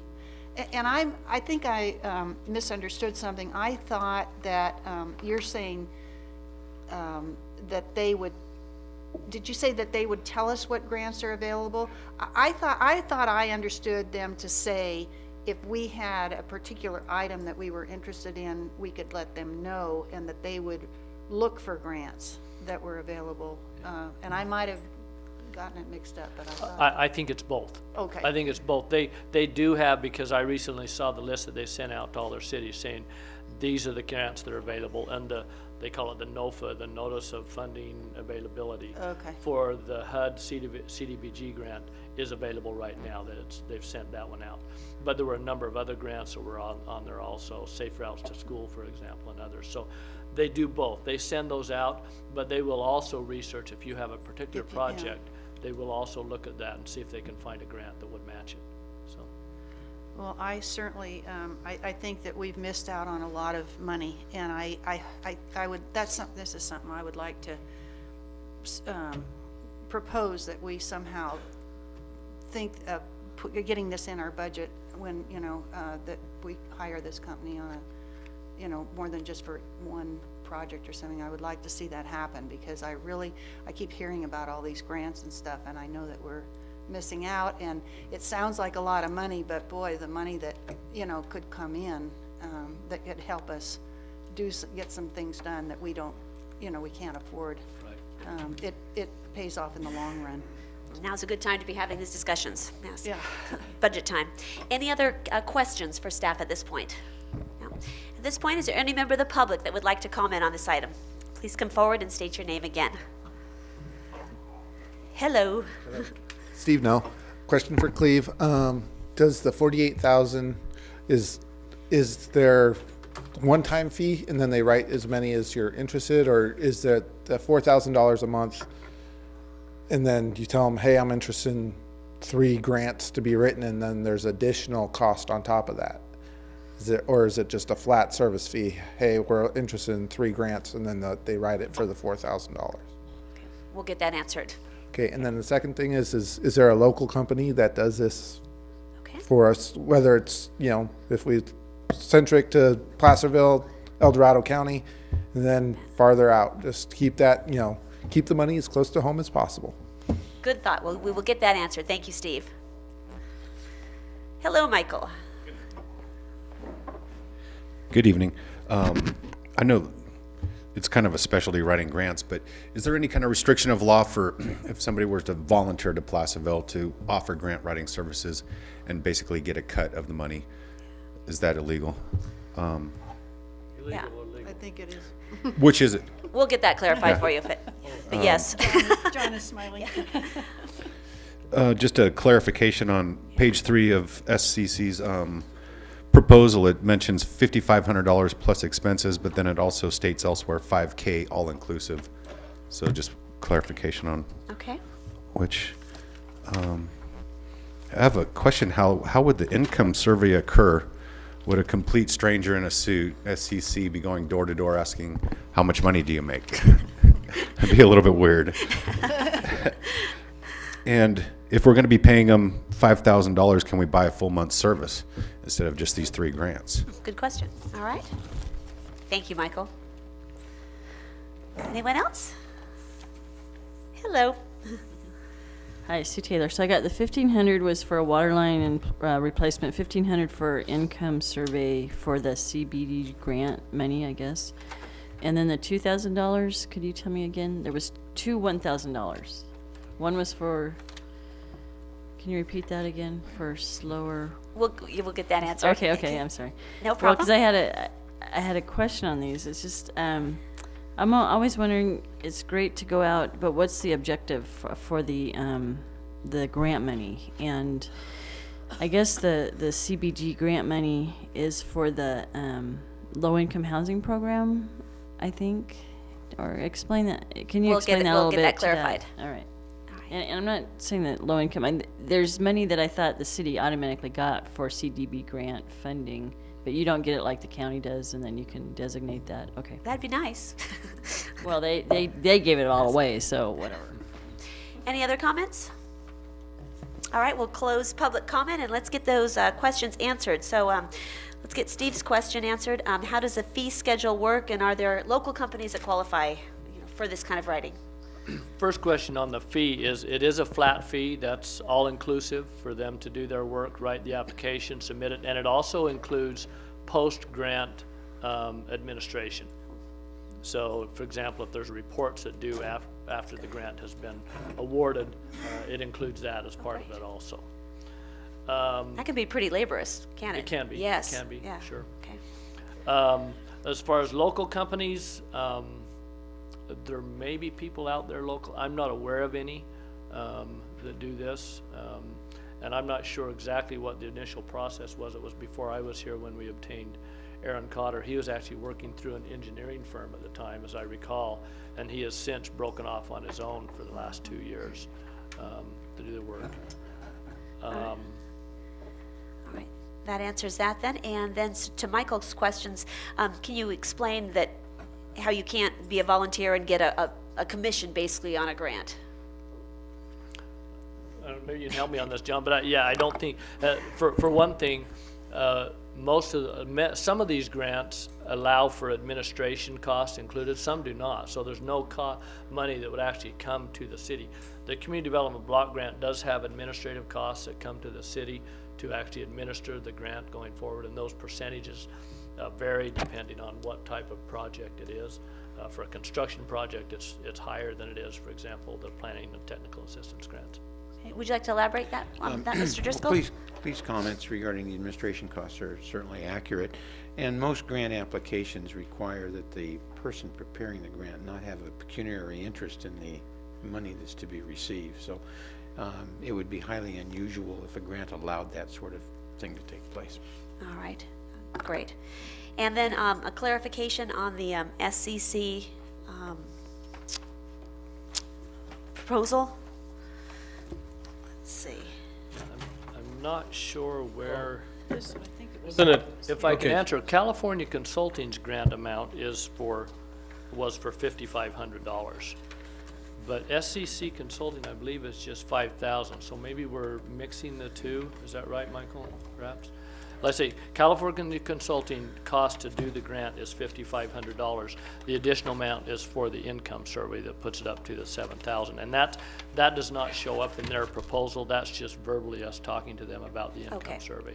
All right. So I think that is maybe where the mix-up. SCC Consulting's proposal is for $5,000 to do the work. And do we know about the process of how they're going to go about the income survey? Do we have any The idea on that? income survey, they will probably use, in my discussion with them, it won't be them doing it. They will use a consulting firm that is experienced in doing these income surveys. There's a number of ways to do them. I would guess it will probably be through phone calls to the residents to survey them. There are approximately 35 residences in that neighborhood that we would be surveying, so it's not huge. Okay. And is it possible to get a full month's grant writing service for the $5,000? Well, possibly. I'm not aware of any other grants that we would be applying for during that month. And that's the key to this one. One of the things, the reasons this is a little bit more expensive even than the $4,000 for 1 month, is that the CDBG application is quite a bit more lengthy. If we were going with California Consulting on an ongoing basis, there would be 1 month like this in the CDBG application where they probably wouldn't get their money's worth, or we would get our money's worth. They would do more work than what they were getting paid for, but then they would make that up in future months. So that's one piece of that. And the community block grants are multi-layered. I mean, there's lots of facets to it. Correct. Right. Correct. So, okay. Yeah. Councilmember Burley. Cleve, since this company did this already, they've gone through this process. Isn't some of the information already there? It is, and that's why if you notice for SCC Consulting, their cost for actually the water line replacement grant is only $1,500, which is probably the most complicated, but it's a matter of all they have to do is update the information. I actually have the grant that they wrote before in my office. So they have all that available. They have to update it. And there will be some new things that we will do to try to enhance our possibility of getting the grant this time. So. Okay, great. And then finally, can you clarify what our objective is for this money? No, well, for the other two grants, I believe is what she asked. Okay. Right. Well, number one, obviously, the water line replacement grant, I think I mentioned that one. That one is pretty clear what the objective is on that one. The other two, as I mentioned, planning and technical assistance grants, and on page 2 of my report, I've outlined several different items between myself and the Director of Development Services that are possible projects that we could look at. For example, we have 7 elements implementation programs in our housing element that we should be looking at making progress on. And we could look at funding to help us with some of those. The natural, cultural, and scenic resources element of our general plan also. There are things that we could be done, and it's suggested perhaps we could assist in doing a survey of our historic and architecturally significant buildings that are listed as a possibility of doing. The health and safety element, there's things that could be done there. Inventory hazardous buildings in the city. Community design element suggested, and this is something the council's been talking about recently, updating our design guidelines for downtown. We had a workshop on that recently. Hangtown and Creek improvement plan is another possibility. Design guidelines for the Broadway commercial area, or as you recall, we recently received a grant that ended up going away. We didn't actually get from the state for form-based codes for the Placerville Drive area. That's another possibility of one that we could look at with this funding. So those are examples. Again, we're not asking you to approve any of these at this time. We would like to prioritize them, talk more with the grant writer about what our chances are on various of these projects, and then bring them back to you to make the final determination of what we go after. Okay. Thank you very much. All right, at this point, any further comments? Councilmember Wilkins? Nope. No? Vice Mayor Hagan? No. Councilmember Burley? I think I said, Councilmember Patton? All right. Do I have a motion then? I'd like to move for this. I'll adopt a resolution I want to, authorizing the city manager to enter an agreement with Aaron Cotter of SCC Consulting. I just think it's so important. Want to second that, Councilmember Burley? I'll second. Okay, it's been moved by Vice Mayor Hagan, seconded by Couldn't Councilmember find the wording I was Burley. trying to get I out. know. It goes- All right. Okay, before we move On off page 3. of Yes. this, will this then, you talked about this going to the 2+2 or something? This is authorizing us to move forward with Aaron Carter. Okay. And I believe it's our intention perhaps to bring back the idea of an ongoing grant writer on the 2x2 and looking at sharing those costs with the city. But that's a separate But motion. That's with the other group though, is that correct? County. Yeah, it would be. No, with the other entity, California Consulting. Oh, yes. That's correct. Yes. Okay, And that's a separate Thanks. motion, yeah. Right. So this motion is just to approve Aaron Cotter's $5,000. Correct. Yes, to go with the community block grants. Thanks. Yes. All right. So with that clarification, do we need a roll call vote then? Yes. Ms. Zito? Councilmember Borelli, Aye. Vice Mayor Hagan, Aye. Mayor Matson, Aye. Councilmember Patton, Aye. Councilmember Wilkins. Aye. All right, motion carries. Thank you. All right, with that, we move on to item 12, council reports. And I see that on item 14, we're going to be getting a report by council members Patton and Wilkins on the attendance of the league.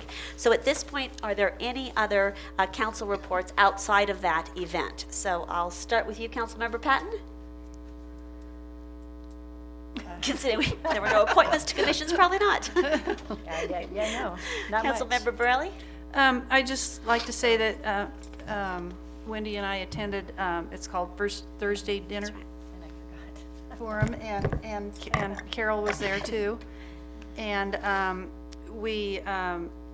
it's sponsored by the Air Quality three management districts, hosted by the Local Government Commission. And we had 3 speakers, and they talked about the Farm to Fork campaign, the next steps for SACOG's Rural-Urban Connection Strategy, and planning for the future of food. It all centered around agriculture. And then they handed out a questionnaire afterwards, and they asked us to respond. And I brought this home, and I called Mary Ann Ardress, who's the ag, she's on the ag committee, and she sent me the meeting minutes from the meeting that they had with the Rucks, and practically answered and addressed everything that they asked for, so I just sent them the minutes. And then the other thing that they asked for was something, they asked for individuals that they could reach for feedback, and so I gave them some names on that. And then I sent them, they wanted to know something that we had done in our area, and I don't have that information, but I gave them through, I went through the ag department, and I gave them another name of a lady who's done some projects here. So anyway, it was I thought very worthwhile to attend, and I'm glad we went. And the food was excellent. The food was Yes, it excellent. was. If you've, yeah, and that's right. If you've ever eaten at Mulvaney's, you know what kind of food we got, and it was wonderful. So Well, thank you so much for following up with that, Councilmember Borelli. Mm-hmm. Really appreciate you helping make those connections. Yeah, and I will second what she said. And I was impressed that SAGHOG has a concentrated effort on supporting our rural farming communities and helping them be sustainable. And they see that the small farmers are perhaps the next step in our next economy. And I'm impressed that they have a focus on that, a very concentrated focus on that. So, Vice Mayor Hagan. Speaking of SACOG, Thursday the 17th, I attended the SACOG meeting. I'm now the vice chair of the Transportation Committee of that group. Also, RUX is one of the things that we do, Michael. It is a rural connection with agriculture and making sure that our local communities are able to continue that connection. In other words, looking at road repair to existing infrastructure so that it's usable roads and it doesn't increase the cost of our food because we are using the local. That's one thing. The other thing you asked about was the cost or the assignment of housing elements. That's done by the California Housing Authority. SACOG does the calculations on those numbers, whereas if we had to do the justifications and the calculations on the numbers, the cost would far exceed our $1,200 a year contribution to them. Not to mention the stipend I get for attending the meeting, which also exceeds that. So it's it really is money well spent, if you will, in regional planning. Some people say there's something wrong with regional planning, but it's pretty important that we work with our neighbors and we work together with our neighbors. We actually do our own transportation planning in this community because we have a transportation commission. SACOG does it in the other 4 of the other 6 counties. Placer County also has a transportation commission, which are both of those commissions are authorized by state statute. And SACOG does not do our transportation planning, but in many cases we are competing with them for grants, Prop 1B funding, etc. And actually we have, on a percentage of population basis, we actually have a better result than SACOG has when you spread out the odds. The numbers are substantially larger for those other areas, but when you look at the percentage on a population basis and on a highway basis, we're able to get pretty substantial. I don't believe there's a $42 million project going on, to answer Sue's question, on Missouri Flat interchange. That project is done. If there's a new project in the way, I know you're going to correct me later, but there's not a $42 million project. I believe you're talking about the interconnect between Diamond Springs or Bypass is what it is, but I could be wrong. Doubt it. I think that's it on SACOG, what I've been involved in, Transportation Commission stuff. I don't have a Transportation Commission meeting until next week. Great. Thank you for your clarification on that.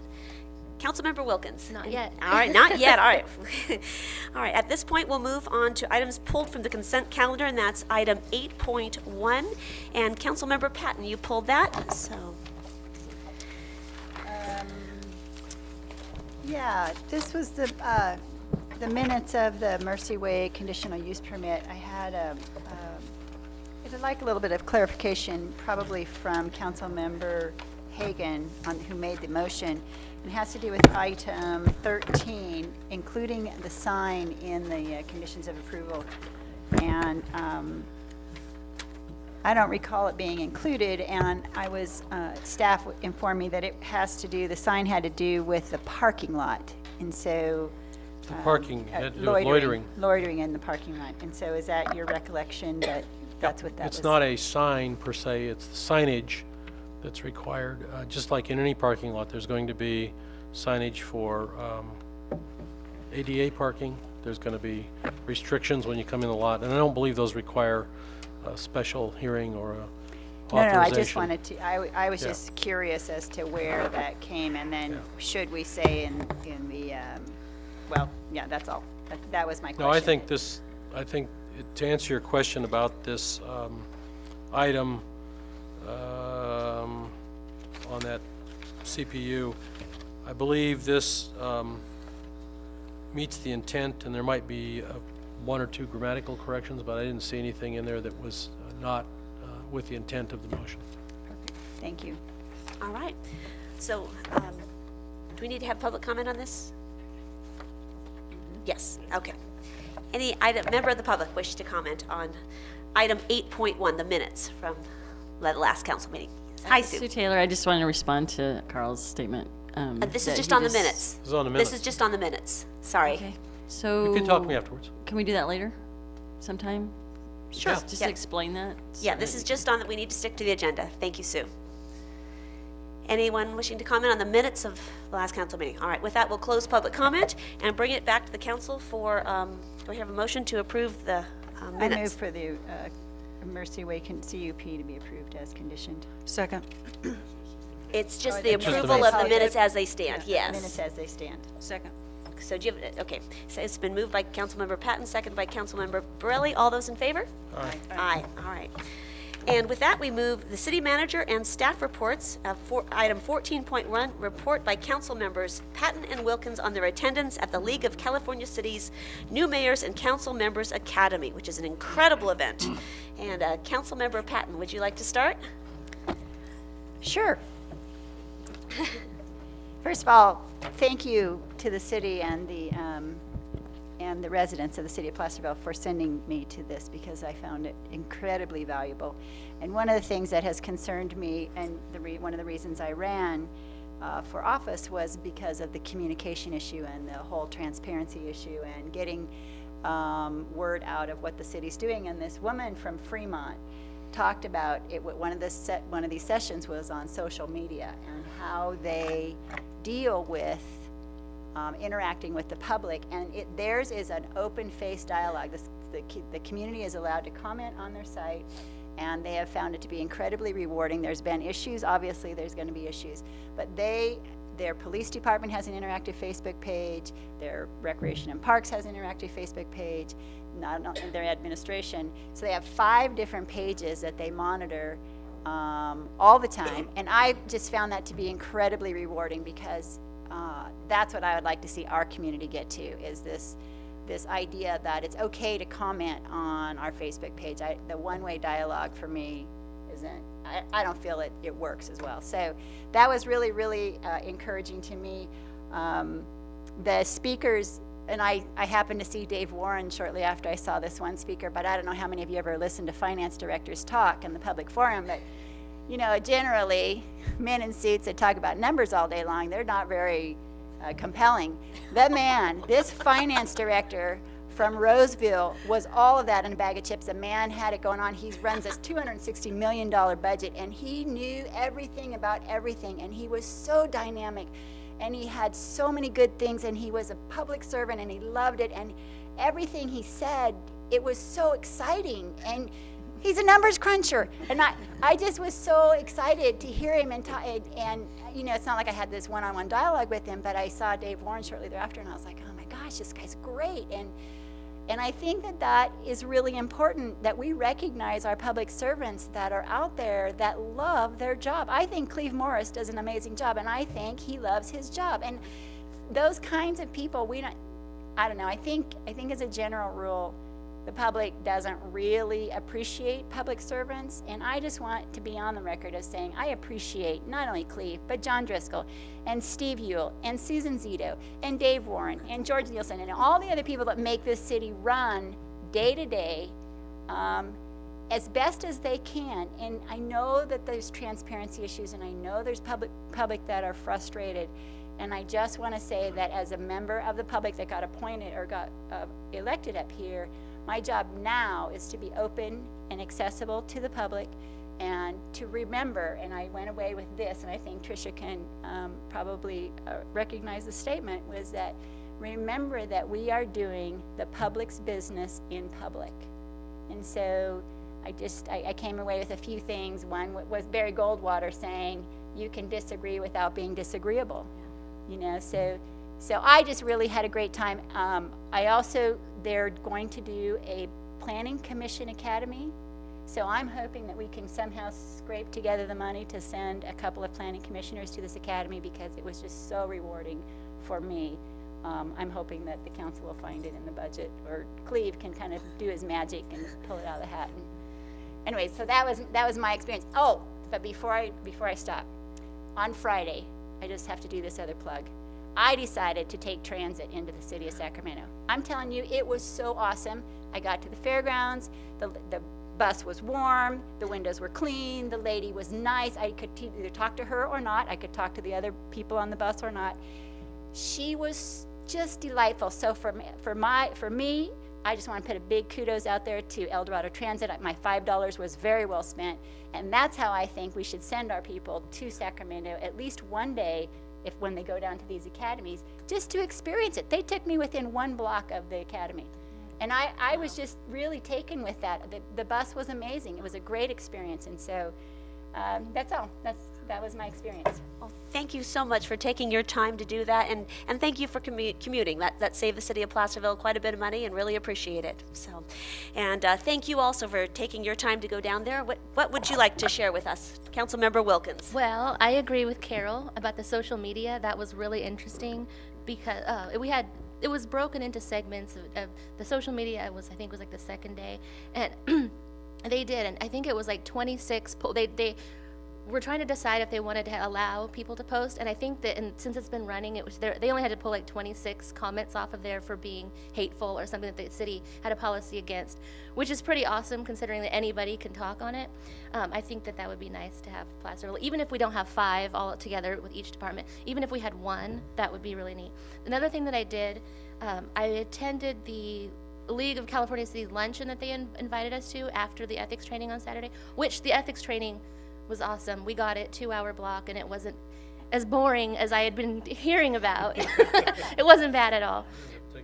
Yeah, but the league, it was really interesting. There wasn't a lot of people that showed up, but it was our division, and then they broke us up into regions, and they kind of explained how the league can help the city, and it really interested me. So I would like to get more involved with the League of California Cities and just see what that's about. That was a valuable lunch. I was expecting to hear kind of like but it was very informal, and they had the president speak to us and give us information that we could take back to our council, or if we all wanted to go together. Yeah, great. Well, thank you so much. I'm so glad you got so much out of it. That's wonderful. All right, Mr. Morris, any other staff reports? Don't believe we have any other staff reports today. All right. And upcoming items, is there anything you'd like to share with us? Yeah, I just noticed that we didn't get those included on the agenda this time. One thing I'd like to point out, though, that I will be bringing back in the next agenda, some of you may have heard of a project going on down in the Sacramento area called, I think Councilmember Hagan's probably familiar with, the Next Economy. Mm-hmm. They are at a stage now where they have developed the basic goals of what they are doing, and they are requesting that all the cities within the region that are part of this now, to adopt a resolution agreeing with the Next Economy. So I'm going to be sending some information to you if you don't already have it regarding the Next Economy. I'd encourage you to become familiar with that prior to our next meeting. It's interesting. I've met with them, the representative of another city manager of Elk Grove, who some of you may know, who has been kind of the city manager that has been part of this group to help develop the plan. My question to her initially was, well, why should we adopt this? Because a lot of it talks about being more active in the global economy of the world, And my thought was, well, I don't really see Placerville being an import-export business or part of the global economy, possible businesses here. But she did make a good point that, you know, and I believe in this too, that the success of the Sacramento region will benefit Placerville. And that you know that there are spin-off businesses that will look at Placerville and et cetera and benefit us. So that was her basic answer to me, but I would encourage you to look at that. Like I say, I will send you out information regarding it if you don't already have it, and so that you are prepared for that. Charlie Downs has been very active in that, and we're still working on possibly inviting him to come to the meeting to explain it and talk about why we should be in favor and support the movement that they've got going. So that one I would also like to just briefly mention. The Economic Development Committee, we are basically at a point where we've established our mission and vision and our goals and objectives. The next point is to go into the strategies to accomplish those, which is probably the most difficult part. Prior to doing that, we have one more meeting when we want to kind of finalize those, and then we'll be bringing them back to the council to approve those before we start moving into the strategies associated with those goals and objectives. So we are making good progress, I think. It's been good meetings, and I'm not sure, it probably won't be your next meeting, but the meeting after that, hopefully we'll be prepared to bring those goals and objectives back to you for approval. So. Thank you. Greatly look forward to the suggestions by our Economic Development Advisory Committee and to reviewing that information the next Quick question. Yes. Regarding the Economic Development Commission and the others, there was a question about Form 700s for other advisory committees, and could we bring back a clarification just about the requirements on those, if necessary, and why, or why not? Next Economy has been working in the Sacramento area for a number of times. It's primarily the Chamber of Commerce is where that started, the Sac Metro Chamber.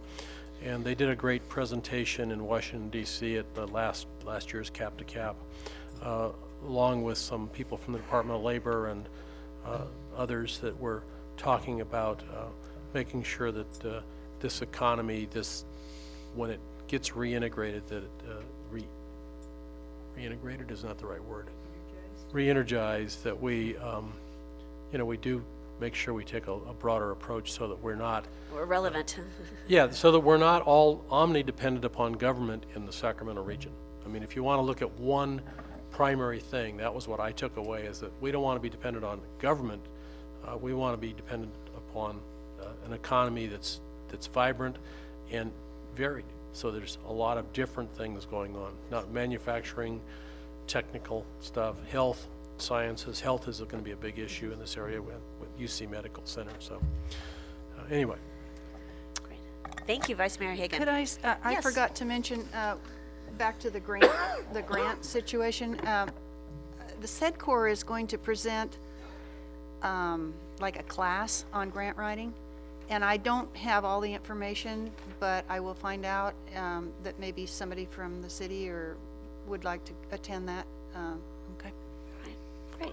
And with that, we will adjourn to the next regular council meeting to be held on February 12th, 2013, 6 p.m. closed session, 7 o'clock regular session.